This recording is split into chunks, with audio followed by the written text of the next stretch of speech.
बिस्मिल्लाहिर्रहमानिर्रहीम, अस्सलामु अलैकुम। मैं हूं करामत मुगल और मेरे साथ हैं ईसा नकवी। नकवी साहब, 20 सितंबर 2020 को पीडीएम का इत्तेहाद मार्ज़ वजूद में आया। वाहिद मकसद था इमरान की हुकूमत ख़त्म करना। मकसद पूरा हुआ। 16 माह अय्याशी की, मज़े से हुकूमत की। अब हुकूमत जाने के बाद क्या पीडीएम इत्तेहाद कायम रहेगा? देखें, कहानी अभी तक तो यही थी कि हुकूमत जब तक हैं तो साथ हैं। सही। उसके बाद तुम अपने घर, हम अपने घर। सही। तुम और हम सियासी हरीफ हैं। और ये वो इत्तेहाद है, ये वो सियासी जमातें एक छतरी के नीचे इकट्ठी हुई हैं जिनका ना सियासी किबला मिलता है, ना मंशूर मिलता है, ना सोच मिलती है, ना माजी मिलता है, ना नसीब मिलते हैं। एक दूसरे के साथ ये इनकी बड़ी मारा मारी वाली सियासत रही है। और रिवायती हरीफ रहे हैं पीपल्स पार्टी, मुस्लिम लीग, नवाज। पीपल्स पार्टी की टोटल हिस्ट्री जो है उसमें क्या कुछ होता रहा। लेकिन जाहिर है कि अब ये भानुमती का कुंभा जुड़ गया, ये बन गया इत्तेहाद। हमें खबर जो पता चली थी, यानी पता क्या चली थी, बताई गई थी, बोल बोल के प्रेस कॉन्फ्रेंसेस की गई थी। पहले ये कहा गया जनाब 70% तैयारी है हमारी इलेक्शन। बिल्कुल ऐसी है। और हम तो जनाब खा भी जाएंगे, हमारे से ज़्यादा तो बेहतरीन कोई है ही नहीं। मुस्लिम लीग नून ने कहा जी कि हमारी कैंडिडेट्स के लिए नाम फाइनल हो गए हैं, कमेटियाँ बन गई हैं और जनाब एप्लीकेशंस मांग ली हैं। जावेद लतीफ़ साहब ने प्रेस कॉन्फ्रेंसेस की, बाकी लोगों ने। सवाल ही पैदा नहीं होता किसी इत्तेहाद का, किसी सीट एडजस्टमेंट का सवाल ही पैदा नहीं होता। राना सनाउल्लाह साहब, मुस्लिम लीग नवाज़ पंजाब के प्रेसिडेंट, वो आते हैं, वो प्रेस कॉन्फ्रेंस करते हैं कि मेरे ऊपर पंजाब की ज़िम्मेदारी है और मुस्लिम लीग नून का फ़ैसला है। मेरी अपनी यही राय है कि हम किसी के साथ ना इत्तेहाद करेंगे, ना सीट एडजस्टमेंट करेंगे। 297 हल्के हैं, 297 पंजाब के। जी। हर हल्के में शेर का इंतखाबी निशान मौजूद होगा। सही। हर हल्के में कैंडिडेट उतारेंगे। 146 कौमी असम्बली के हल्के पूरे पंजाब में मुस्लिम लीग नून कंटेस्ट करेगी, कोई हल्का खाली नहीं छोड़ेंगे। हाँ, 4-5 कुछ ऐसे हल्के हैं जहाँ पर हम रिवायती तौर पे माजी में भी नहीं देते रहे, तो वहाँ पर कोई बात हो सकती है। ये कुल मिला के इस मामले के ऊपर खड़े हुए। सही। तो टेक्निकली इनको जाना तो इसी सारे मामले पे था। अब इस एग्जैक्टली चल क्या रहा है इस वक्त? आपको पता है कि शहबाज शरीफ साहब जो हैं उनकी फेयरवेल्स चल रही हैं। और फेयरवेल्स भी ऐसी चल रही हैं जिसमें वो कायदे आज़म सानी साबित करने की कोशिश की जा रही है। कायदे आज़म सानी भी ऐसे, आप इश्तहार देखें, गवर्नमेंट एड्स जो चल रहे हैं उसमें खजाने से ऐसा लग रहा है उसमें कि जैसे आपको पता है कि वो शाहिद अफरीदी साहब के बारे में कहते हैं कि वो जब क्रिकेट खेलते थे ना जी। अच्छा, मैं एज अ क्रिकेटर उनके ऊपर कमेंट नहीं कर रहा, ठीक है, कि उनकी क्रिकेटिंग स्किल्स कैसी हैं या कैसी थी। मैं आपको वैसे बता रहा हूँ कि ये लतीफ़े मशहूर थे जी कि यार है मुंडा हेड एंड शोल्डर दे इश्तहार इतने बड़े छक्के मारता है, क्योंकि मैदान में आना जाना बड़ा स्पीड से होता था उनका। नहीं, वो जब इश्तहार चलता था ना उनके, जनाब वो टक टक टक टक के साथ जनाब एक छक्का दूसरा छक्का, तो वो उसमें, और जब असल मैच चल रहा होता है तो वहाँ पर अक्सर लोग मायूस हो जाते थे जी कि नहीं अब यहाँ पे ज़्यादा बांध लेते थे। तो शहबाज शरीफ साहब जो हैं वो इश्तहारों में, और जो सिंध हुकूमत की कारकर्दगी है वो इश्तहारों में ऐसे दिखा रहे हैं कि अभी नहीं हम पाकिस्तान के अमेरिका यूरोप से लोग फ्लाइटें भर भर के पाकिस्तान का रुख ना कर लें। किसी ने ट्रस्ट कर लिया, किसी गोरे ने वहाँ पे बैठे देख के कि जनाब सिंध जो है वो कोई एक इतना तरक्की याफ्ता साउथ पंजाब में एक एरिया है जिसने 16 माह में कोई ऐसी तरक्की कर ली है जो नाकाबिले यकीन है जी। और फ्यूचर है, मुस्तकबिल है, तो यहाँ पर है। बिल्कुल अभी जहाज भर भर के गोरे यहाँ पे पहुँच रहे हो तो ये सूरत हाल चल रही है। उनको कायदे आज़म सानी बना के जो पेश करने की कोशिश की जा रही है, और उन्होंने खुद, नकवी साहब, माजी में 97 की बात है जो मुझे याद पड़ता है, मियां मोहम्मद नवाज शरीफ जो वज़ीर आज़म थे, उन्हें भी कायदे आज़म सानी बनाने की कोशिश की। मुबैना तौर पर उनकी डेट ऑफ बर्थ जो है 25 दिसंबर की गई। इरफान सदीकी साहब आपको याद है, इरफान सदीकी साहब ने उन पर कालम लिखा था कायदे आज़म सानी ने, जिसके जवाब में हारून रशीद साहब ने गालबन एक कालम लिखा था कि कायदे आज़म सानी नहीं, कायदे आज़म सा नहीं, कि कोई भी चीज़ इसकी कायदे आज़म जैसी नहीं है। तो ये इनकी रवायत भी पुरानी है। अच्छा, तो वो उन्होंने भी जो एक ट्वीट किया है उसके ऊपर भी तबसरा कर लेंगे, और जो इसकी तफसील सामने आ रही है, इशाइये की जो तफसील आई है ना जी, इत्तेहादियों के साथ वज़ीर आज़म ने इशाइया किया, मैं आपको बताता हूँ। उसमें छोटे भाई ने बड़े भाई की जो पॉलिसी है कि नहीं जनाब। अच्छा, फिर दूसरा देखें ना, नून लीग जो है वो ज़ाहिर है कि हर सियासी जमात की अपनी एक तंजीम होती है, ज़िलाई लेवल पे, तहसील लेवल पे, टाउन लेवल पे, यूनियन काउंसिल लेवल पे, ज़िलाई सतह के ऊपर, डिवीज़न की सतह पर, सूबाई सतह पर, कौमी सतह पर।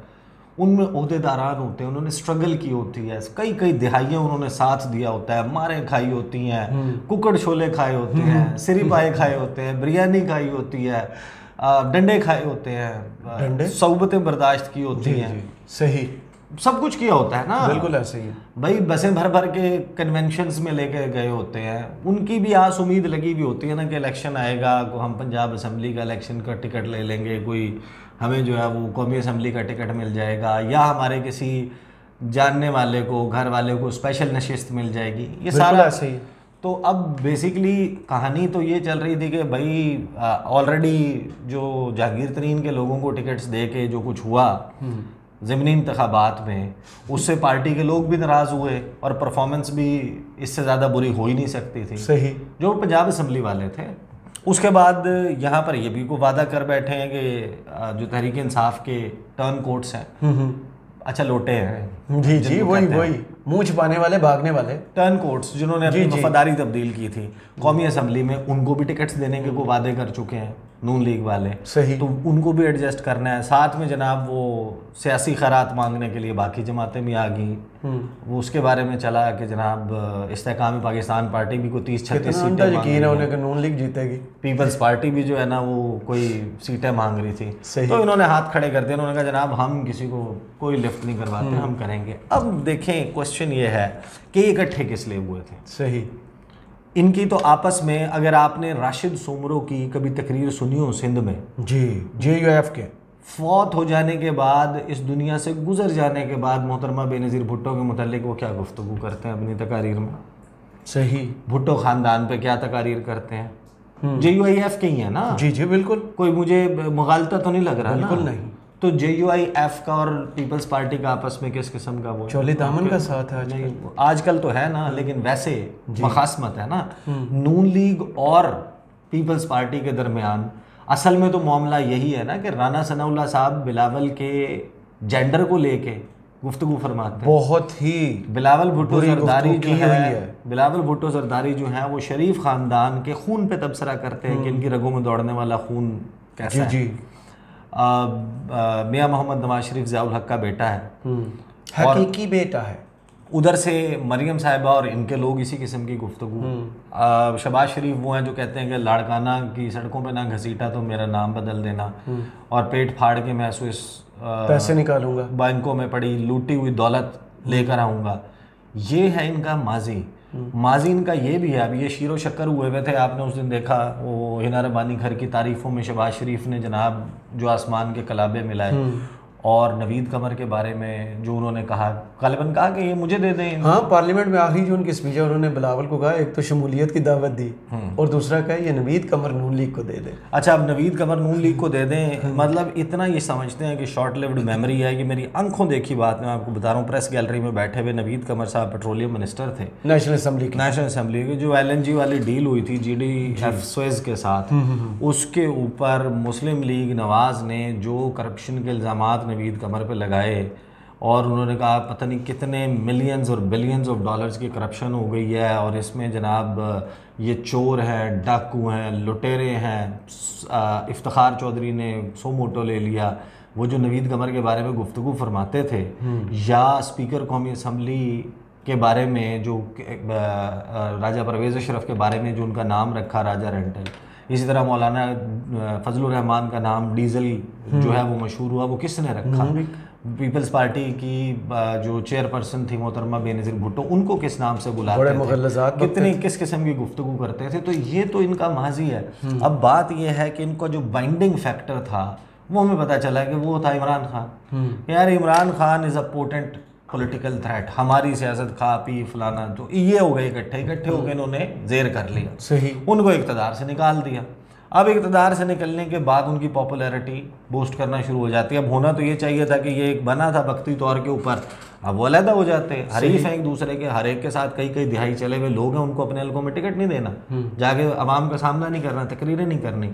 अब मसला ये है कि अटक जेल में बैठा हुआ इमरान खान जो है, उसके ऊपर 150 सियासी जो है वो केसेस 200 के करीब बढ़ रहे हैं, दिन ब दिन बढ़ रहे हैं। दहशतगर्दी का केस है, बगावत का केस है, गद्दारी का केस है, कत्ल का केस है, और क्या होते हैं सारे केस हैं, छोड़े जितने हैं सब हैं, सारे जो मुमकिन तौर पे किसी पॉलिटिकल लीडर पे लग सकती थी वो सारे केसेस मौजूद हैं। तो फिर अब तो आपको तसल्ली हो जानी चाहिए ना, आप जाएं अपने अपने घर।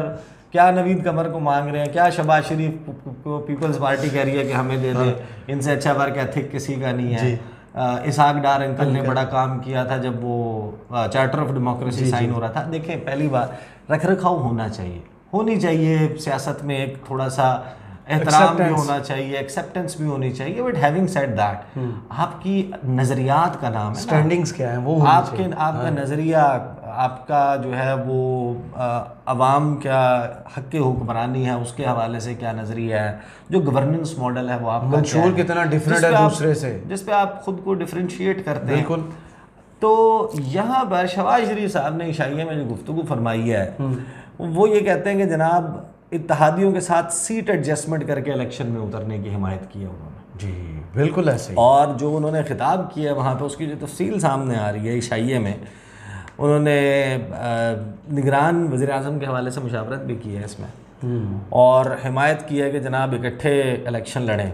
इसमें थे कौन कौन? बिलावल भुट्टो जरदारी थे, मौलाना फजलुर रहमान थे, अख्तर मैंगल थे, असलम बुतानी थे, असद महमूद थे, ख्वाजा आसिफ थे, इसहाक डार थे। ख्वाजा आसिफ साथ बैठे हुए थे बिलावल के, हाँ, सीट के साथ। और उन्होंने कहा कि जनाब अगले मराहिल के लिए इत्तेहादियों के दरमियान अभी से मुशावरत होनी चाहिए कि इलेक्शन कैसे लड़ना। माशाअल्लाह, ये शहबाज शरीफ साहब ने अभी डिसाइड करेंगे। हाँ, उन्होंने कहा कि हमारा मुखालिफ यानी कि इमरान खान पाकिस्तान तोड़ने को कोई खिलौना तोड़ने का मुतरादिफ समझता है। पाकिस्तानी सियासतदानों ने बड़ी बड़ी कुर्बानियाँ दी, मगर ये पहला मौका है कि किसी साबिक वज़ीर आज़म ने कहा कि मैं नहीं तो कुछ भी नहीं। यही सोच उसे 9 मई तक लेकर गई जब इसके जत्थे ने फ़ौज, रियासत और सिपा सलार के ख़िलाफ़ बगावत की। सदर आरिफ अलवी के ऊपर भी तनकीद की उन्होंने, और उन्होंने कहा कि हमें जो है ना कुछ इस किस्म का सिलसिला ढूंढना चाहिए कि हम इकट्ठे इलेक्शन लड़ें। तो ये प्राइमरीली आप अभी भी सियासी तौर पे सरेंडर कर रहे हो उस शख्स के नाम के सामने जिसका अब तो आपको थ्रेट नहीं होना चाहिए। वैसे आपके जहन में सवाल नहीं पैदा होता ये इलेक्शन 14 जमातें जब मिल के लड़ेंगे किसके खिलाफ लड़ेंगे? पता नहीं किसके खिलाफ लड़ेंगे। अलबत्ता वो सीट एडजस्टमेंट की जब बात बैक के खिलाफ लड़ेंगे कि उधर नहीं, पीटीआई इलेक्शन में हिस्सा लेगी, उसको तो पूरा जोर लगा रहे हैं, लेगी इलेक्शन में हिस्सा, बल्ले का निशान होगा ये। क्योंकि देखें कोई और इलेक्शन जो है उसको आप कैसे जस्टिफाई करेंगे, लेजिटिमेसी कैसे देंगे? सही।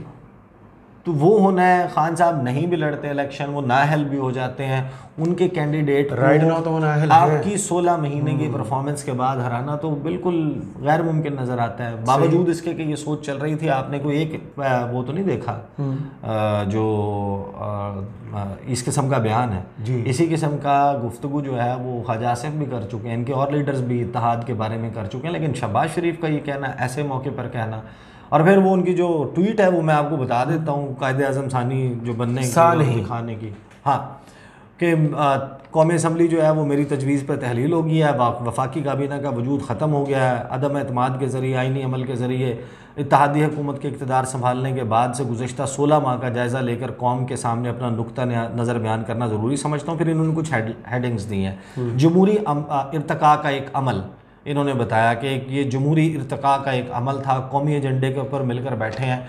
जो कुछ जमहूरियत के साथ 16 महीने में हुआ है, यानी जमहूरियत की कुछ कदरें होती हैं ना, एक एक को पामाल किया गया, स्टैम्पीड किया गया, आइन के साथ खिलवाड़ किया गया है। साथ में इन्होंने जनाब वो भी तकरीर की थी कि मेरी हुकूमत में एक कोई सियासी बुनियाद के ऊपर अपने मुखालिफ के ख़िलाफ़ कोई एक मुकदमा नहीं बनाया, किसी को तंग तक नहीं किया गया। माशाअल्लाह, इतना बड़ा झूठ। आप अपनी जस्टिफिकेशन दे सकते हैं कि हमने इस वजह से किया, हम इनको ये समझते थे। और वो बच्चा क्या है, 9 मई से पहले की तो आपके पास फिर कोई जस्टिफिकेशन भी नहीं है ना।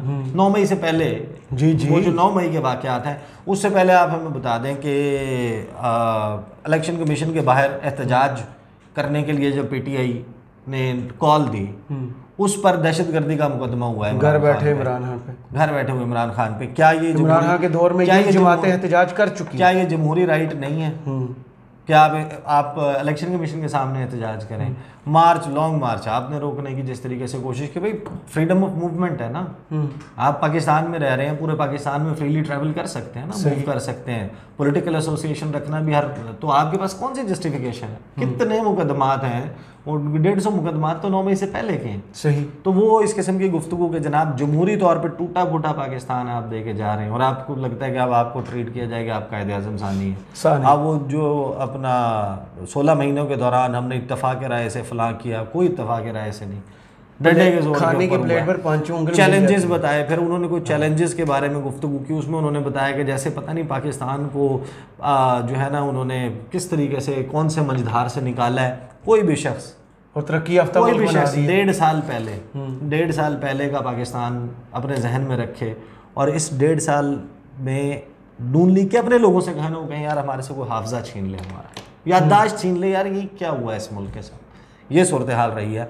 फिर इन्होंने SIFC के बारे में बात की है कि आपको मैं एक बात बताऊं, देखिए SIFC special investment facilitation council, उसमें पाकिस्तान की मुसल्लह अफवाज इदारों का शामिल होना बजाते खुद इस मॉडल के ऊपर सवालिया निशान नहीं।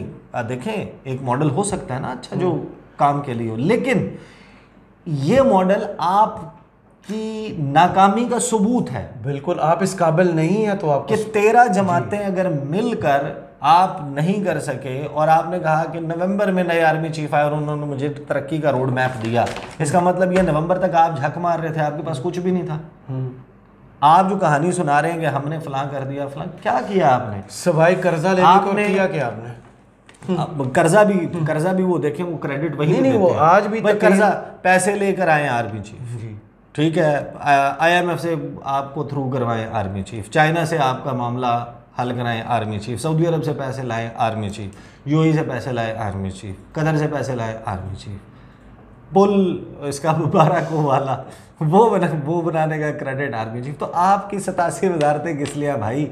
आपकी 4400 सीसी गाड़ी का खर्चा ये कौम क्यों बर्दाश्त करे? आपकी 87 रुकनी काबीना और वो जो 24 बगैर पोर्टफोलियो के थे, जो रेशमी कबाब और मुरगन खाने जो है वो जिनके आप ज़ियाफ़तें उड़ा रहे हैं, ये ईशाई और ये सब अल्ले तल्ले चल रहे हैं, ये फिर कौम क्यों उठाए भाई? ऐसा SIFC फिर चला लेगी, फिर वो आप फेल हो गए हैं, ठीक है, ज़्यादा बेहतर तरीके से कोई और डिलीवर कर सकता है, किसी को कोई शक नहीं है फेल हो गए। तो आपने बेसिकली आपने तो जमहूरियत, जमहूरी सिस्टम और पार्लियामेंट्री फॉर्म ऑफ डेमोक्रेसी से लोगों का एतमाद, एतकाद और यकीन उठा दिया है, ये किया आपने।